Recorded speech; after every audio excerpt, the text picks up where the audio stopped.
c'est que j'ai eu un cancer de la glande salivaire.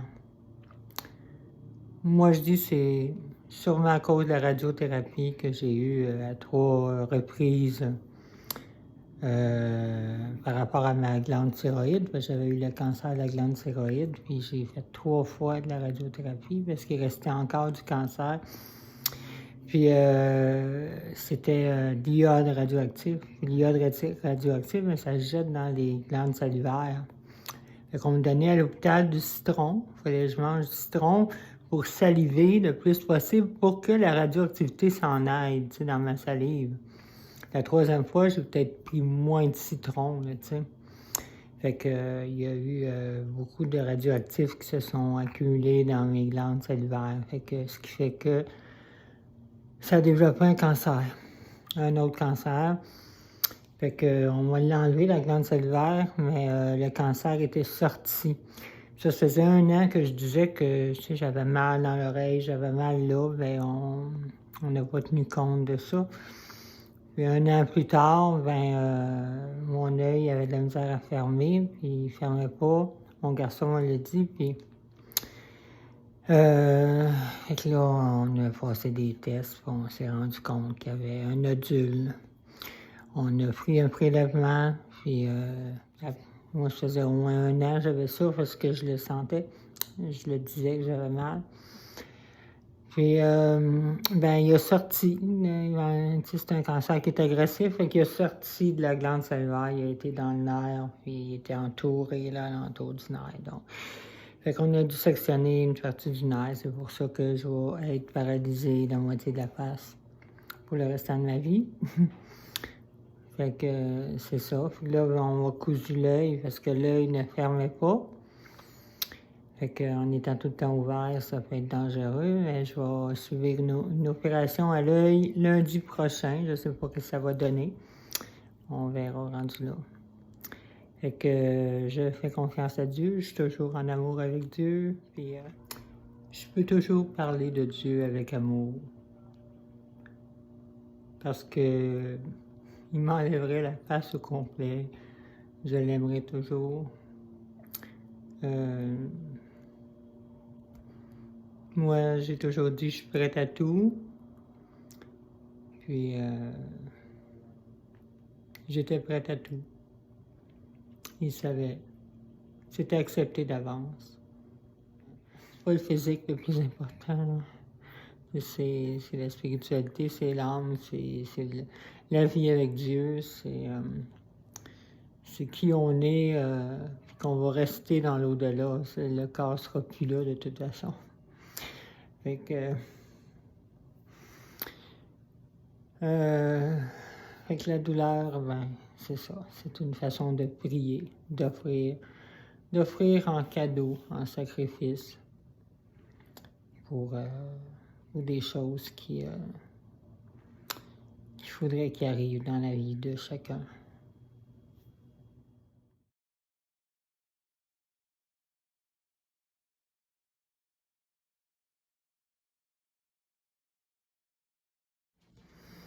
J'ai été opérée lundi. Là, on est mercredi. J'ai pas vu mon œil encore. Je sais pas trop qu'est-ce que ça a l'air. Ça a l'air qu'on a mis quelque chose dans ma paupière pour que je puisse fermer et ouvrir l'œil. Parce que je pouvais pas vraiment le fermer au complet. Puis il séchait beaucoup. Donc, j'ai eu des points temporaires la semaine passée. Puis là, cette semaine, lundi, je me suis fait opérer. Ça fait extrêmement mal. Mais cette douleur-là, j'en ai profité pour l'offrir au Seigneur. Tu sais, durant l'opération, la seule chose que j'avais dans la tête, c'est de parler avec le Seigneur, d'offrir ma douleur, tout ce que je ressentais, tout ce qui me faisait mal, je donnais.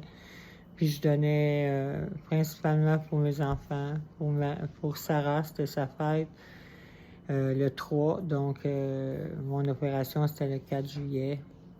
Donc, j'ai offert ça pour Sarah. J'ai pas demandé à Dieu de m'épargner. J'ai demandé à Dieu la conversion de mes enfants. Parce que c'est plus important que tout. C'est plus important que ma face, c'est plus important que ma vie même. Et Dieu le sait. On est le 6 juillet 2022. Au mois d'avril 2022, j'étais au CHUM. Puis j'avais l'œil qui clignait pas tout le temps, qui répondait plus à ce que je faisais. Puis on se demandait pourquoi, puis on se demandait si c'était pas dû à un ACV, un mini ACV. Fait que j'ai passé des tests, c'était pas ça. Puis finalement, on a découvert que j'avais un cancer à la glande salivaire, la parotide. J'avoue, j'ai fait une neuvaine à Saint-Antoine. Puis à chaque fois que dans la neuvaine, on disait prier pour telle raison, je disais pas que je sois guérie ou que je sois pas paralysée. Je demandais rien pour moi. Je n'étais pas capable. Qu'est-ce qui sortait? C'était tout le temps la conversion de mes enfants. Fait que quand je me suis réveillée, j'ai vu ma face comme ça, paralysée, c'est sûr, la première journée, j'ai trouvé ça dur. Entre le dire puis la pratique, il y a une différence. Là. Oui, j'avais dit oui, j'avais accepté la volonté de Dieu quelle qu'elle soit, mais quand je me suis regardée dans le miroir la première journée, j'ai dit « Oh, balaye ». J'avoue, j'ai pleuré, mais après, j'ai dit mon oui, puis c'est pas pour rien que ça arrive, puis je fais confiance au Seigneur, puis c'est pour le mieux. Parce que si on se met dans la volonté de Dieu, quoi qu'il arrive, ça va être pour le mieux. Tu dis que ta volonté soit faite, puis surtout au niveau de la santé, ça c'est hors de contrôle, là. Fait que c'est dans la volonté de Dieu, c'est correct. Donc, le Seigneur m'a dit, ma puissance agit en toi lorsque tu es faible. Alors, il fallait que je sois faible, encore plus faible.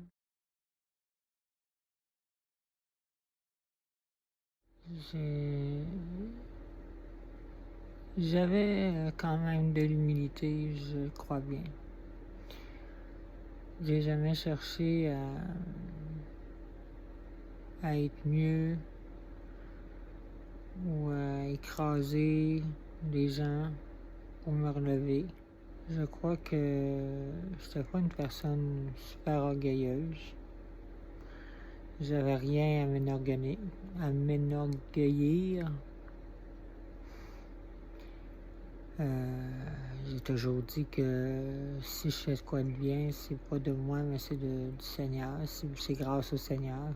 De toute façon, tout ce que j'ai fait de bien, c'est grâce au Seigneur. Et j'en suis tellement consciente. Mais aujourd'hui, avec cet handicap, ça va chercher encore plus mon humilité. Donc, c'est ce qu'il me reste à faire. Avec Dieu, évidemment. Parce que seul, là, je serais dans mon trou à brailler, je n'aurais jamais accepté. Oh non, j'aurais pas accepté. C'est juste avec Dieu que j'accepte avec joie. Parce que le plus important, c'est l'amour que j'ai pour Dieu, l'amour que j'ai pour mes enfants, l'amour que j'ai pour le monde, la passion que j'ai à transmettre, la foi. Donc, je vais là où les portes sont ouvertes pour donner ce qui est le plus important, la foi. Parce que dans la vie, si tu n'as pas la foi,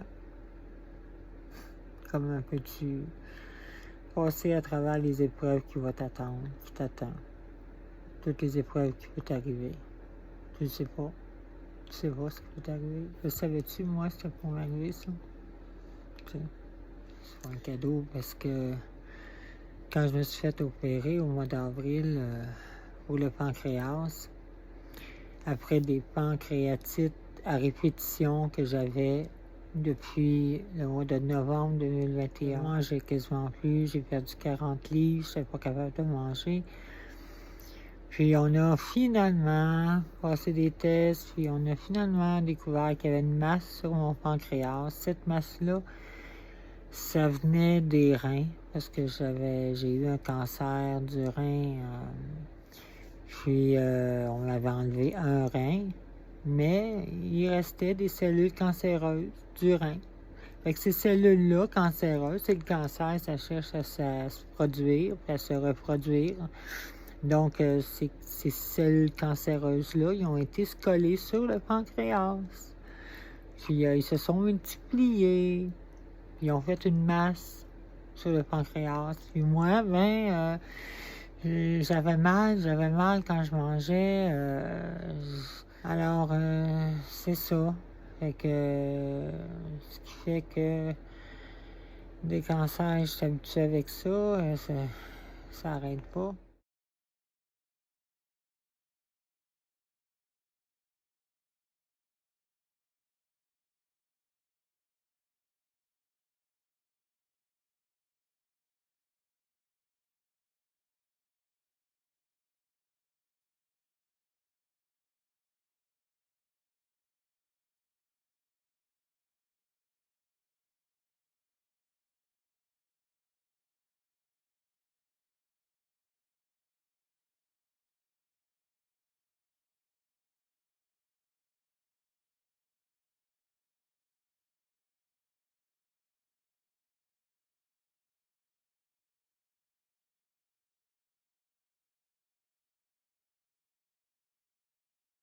Allô?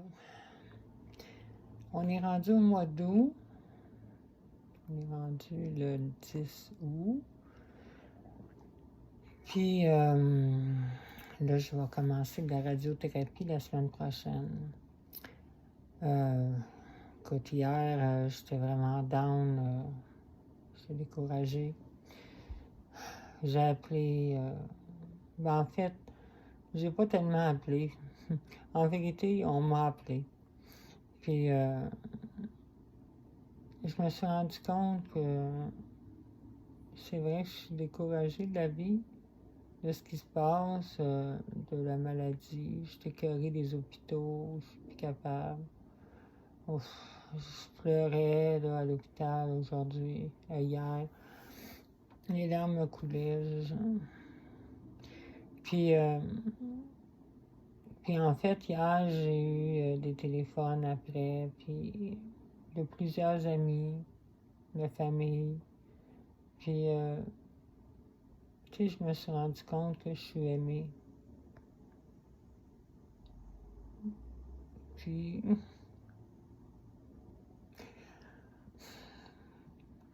et ça, ben c'est ça. C'est ça qui fait le bonheur de la vie. Le bonheur de la vie, c'est être aimé, puis aimer. Puis je me suis rendu compte que j'aimais aussi. Que j'avais beaucoup d'amour pour plusieurs personnes que je connais. Puis hier, ben, je voyais pas ça, c'était négatif. Je voyais juste les mauvais côtés de ma vie. Mais tu sais, dans une vie, il y a des bons, des mauvais côtés. Puis, faut pas perdre de vue les bons côtés. Parce qu'il y en a. Hier, je disais que c'était pour me prendre beaucoup de courage. Et le courage, ben, je le demande à Dieu. Et tout ce que je vis, c'est grâce à Dieu aussi. Même un matin, je ne vais pas me lever. Je vais rester couché pour dormir pour pas vivre. Puis je me suis levée pour le Seigneur, en fait. Puis je me suis dit, j'étais mieux de me lever que de rester couché. Rester couché, ça m'a rien donné. Tu sais. Bon. Fait que c'est ça, des petits efforts comme ça. Le Seigneur sait ce qui est bon pour nous autres. Puis si on l'écoute, ben on va faire un beau voyage avec lui.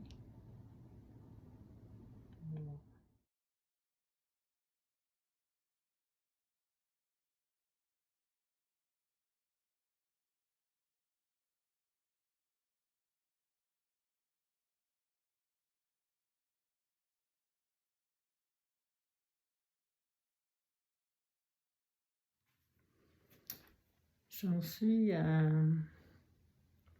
mon 30e jour de radiothérapie.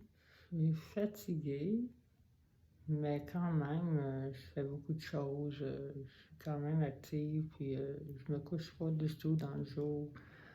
Peut-être que je devrais, mais moi je me dis, le Seigneur, il me donne l'énergie dont j'ai besoin pour faire certaines choses ici, pour l'Église principalement. Mais ça va très bien, je suis capable d'avaler, ça c'est assez spécial parce qu'au début, je n'étais pas capable d'avaler, ça faisait mal quand j'avalais, même ma salive, ça faisait mal. Puis le médecin m'a dit, ben, c'est normal parce que la radiothérapie que tu reçois ici, là, au niveau de l'oreille, ça génère quand même des rayons qui vont aller à l'œsophage, ce qui fait que à un moment donné, ça peut être très, très difficile d'avaler parce que l'œsophage, c'est très fragile. Donc, je me suis dit, oh non, non, non, si je ne peux pas avaler, qu'est-ce qui arrive? Fait qu'il dit, ben, tu te rends à l'hôpital, à l'urgence, puis on va te mettre sur de solité, ou peut-être qu'on va te gaver, on va te donner de la nourriture, on va pouvoir te nourrir. Parce qu'il ne faut pas rester comme ça sans se nourrir. Surtout que tu as besoin de force et d'énergie pour...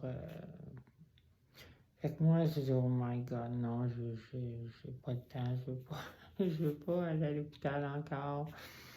Donc, j'ai été à la messe, puis j'ai pris l'hostie.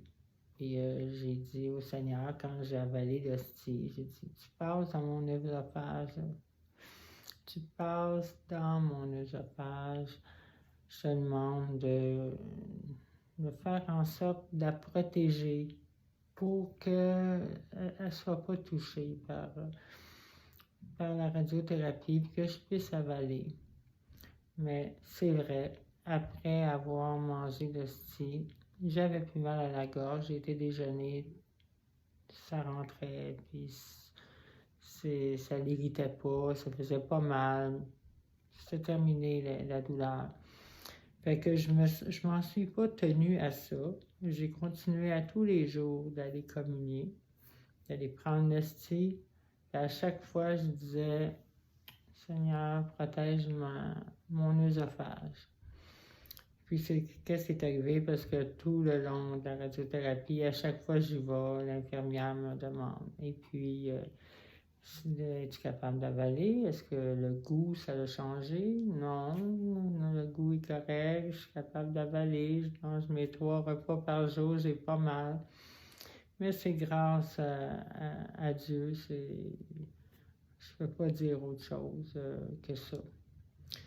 Puis quand je suis là, couché à recevoir les rayons en radiothérapie qui brûlent, je dis tout le temps au Seigneur, des fois je dis, je vous salue Marie, je demande à Marie d'intercéder. Je demande au Seigneur qui est tout puissant, de brûler les cellules cancéreuses, mais protéger mes bonnes cellules. Donc, je demande tout le temps ça à chaque fois. Moi, je crois que ça va être réglé, cette histoire-là, de cancer de la parotide. grâce à Dieu. Grâce aussi à la médecine, là, j'ai pas nié, j'ai pas levé le nez sur la médecine. Au contraire, je remercie tous les intervenants médicaux, que ce soit médecins, infirmières, la nutritionniste qui me suit aussi pour que je m'alimente bien afin d'avoir des forces pour combattre ce mal du siècle qu'on appelle le cancer. Une petite histoire de santé qui intéresse pas grand monde.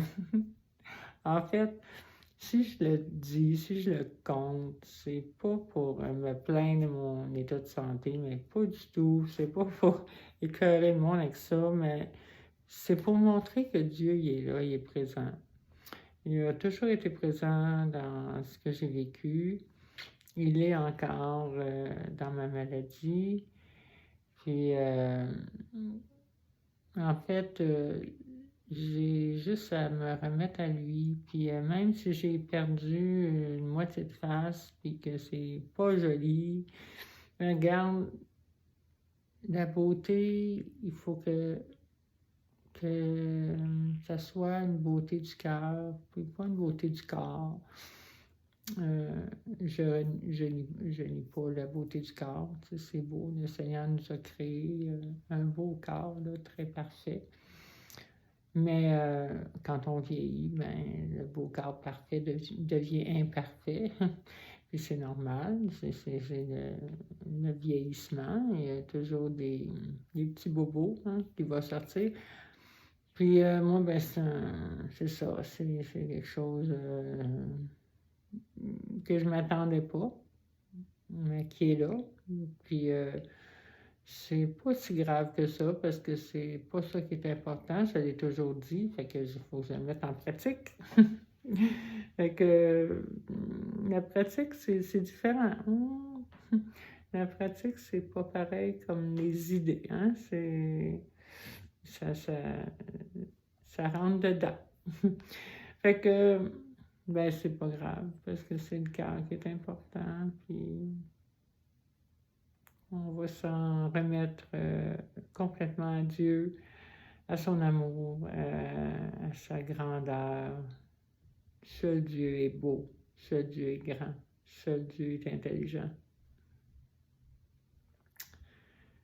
Puis nous, on va arrêter de se prendre pour Dieu. Puis je vous porte dans mon cœur, je demande à Dieu de vous éclairer pour que votre foi grandisse, parce que c'est ça le plus important dans la vie.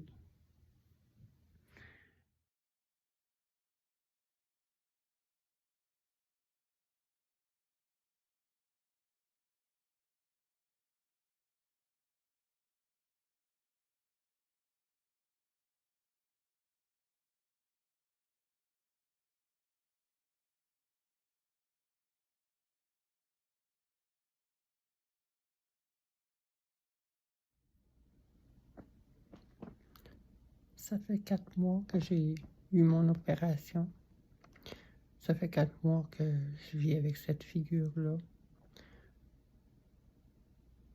Puis je m'en rends plus ou moins compte parce que je fais mes trucs. Depuis 4 mois, je travaille beaucoup. Je m'évade beaucoup dans le travail, dans toutes sortes de choses, pour pas penser à ce qui m'est arrivé. Bon, je peux plus penser à faire de beaux sourires. C'est plus impossible pour moi. Puis je rencontre des gens que ça fait longtemps qu'ils m'ont pas vu. Puis dans leurs yeux, je vois toute l'interrogation. Puis, oups, qu'est-ce qui s'est passé avec toi? C'est là que ça me réveille un peu. Puis je me dis, ah, c'est vrai, j'ai plus la même face. J'évite le miroir, évidemment. Mais ça m'est arrivé à moi. Parce que, pourquoi pas à moi? Pourquoi juste aux autres? Ben, c'est à moi. j'ai quand même accepté lors de mon opération. Puis là, ben, je le vis. Puis c'est pas nécessairement facile à vivre. Je rencontre des gens, puis je dis oui, ça va bien. Ça va bien. Oui, ça va bien. Tu sais, je me cherche une coupe de cheveux, peut-être pour aller avec ma face. Une coupe de cheveux asymétrique pour aller avec une face asymétrique. Quand on me dit, oh, ça te va bien, ça te fait bien, ça te fait bien, ouais, ça va avec, genre. Qu'est-ce qui me fait bien, tu sais, je m'en fous un peu, parce que de toute façon, la face me fait pas bien. Elle ferait pas bien à personne non plus. Puis, c'est grave. C'est grave dans le monde qu'on vit, parce qu'on vit dans un monde d'apparence. Fait que c'est grave. C'est difficile pour moi de rendre grâce, de remercier pour ce que j'ai maintenant. Mais peut-être que ça va servir à quelque chose. Et peut-être que je vais remercier pour ça. Mais là, je le vois pas encore.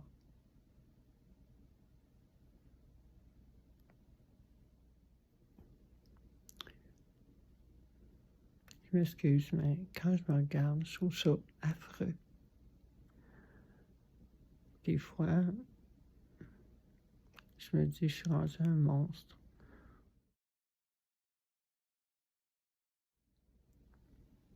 Physiquement.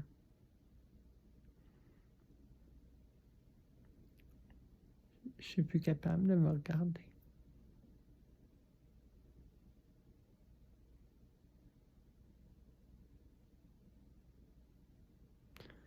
Ça me rend énormément triste.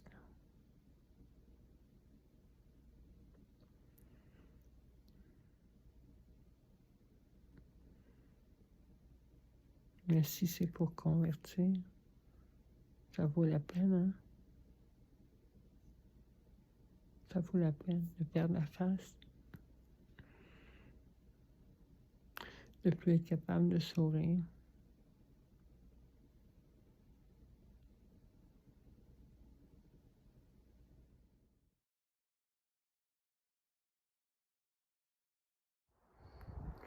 Tu sais, j'ai déjà dit, c'est facile d'avoir la foi quand tout va bien.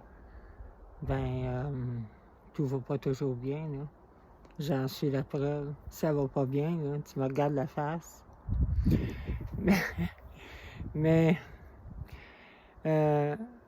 j'ai quand même la foi, là. Ça change rien à ma foi.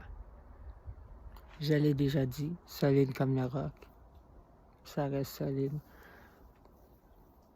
Malgré ce qu'on peut passer comme épreuve. C'est pas facile à accepter. Je dis pas que c'est facile, je dis pas que c'est youpi, là. Mais avec la foi, j'ai confiance, je garde ma confiance. C'est ce qui est important.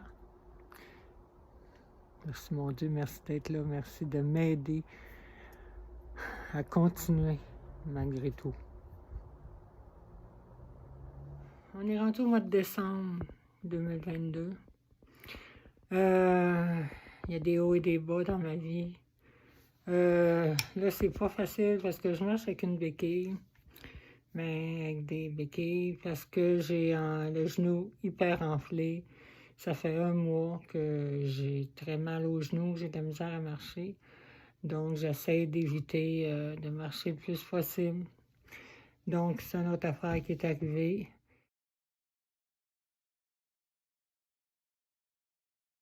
Bon, ça m'a permis de me calmer, de faire moins de choses, de me reposer plus, de prier plus.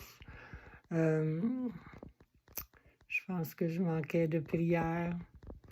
C'est peut-être pour ça qu'il y a des bouts, ça va vraiment pas bien. Par contre, je crois toujours que c'est une bénédiction. Écoute, ça n'a pas l'air d'une bénédiction, là, toutes les maladies, mais dans ça, il y a quelque chose que je sais pas c'est quoi. Je connais pas le cadeau. Il y a un cadeau dans ça, puis je le vois pas encore. Je l'imagine pas. Je peux des fois essayer de penser à certaines choses, mais en fait, toutes les choses difficiles dans la vie, ou les grandes bénédictions que Dieu a données à son peuple, à des peuples ou à des personnes, ont toujours été dans des souffrances, dans des choses difficiles.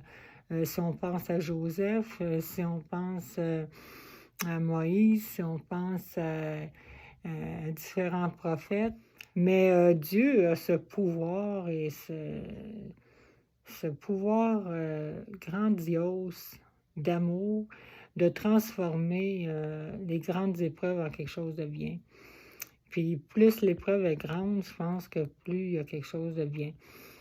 Donc, c'est sûr que c'est bien, c'est extraordinaire ce que je vis avec le Seigneur.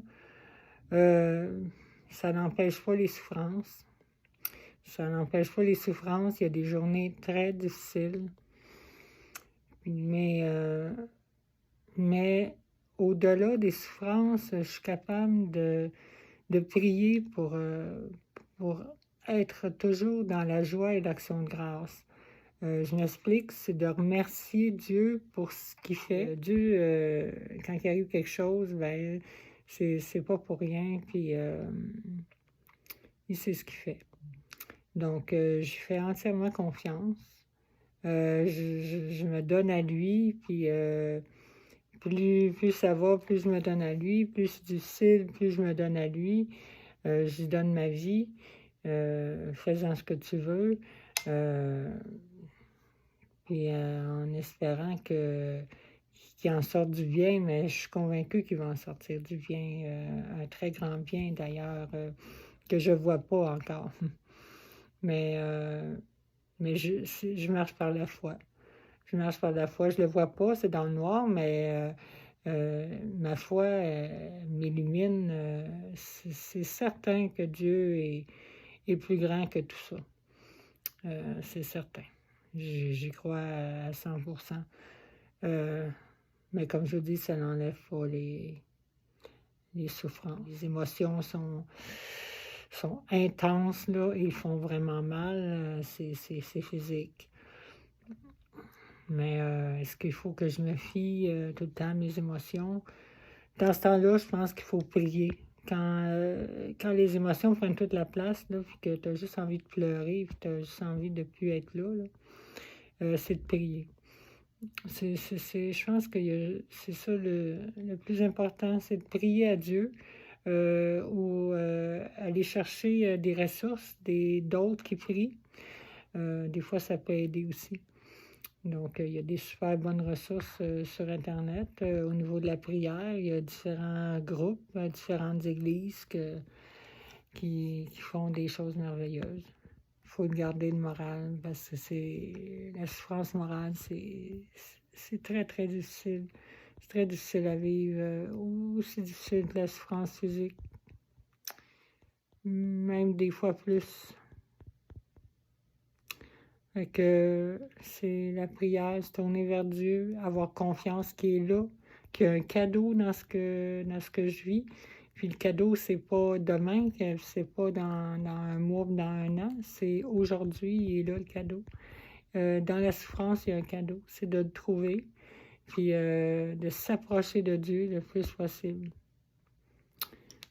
C'est ça. C'est ça que je me souhaite, c'est ça que je vous souhaite aussi.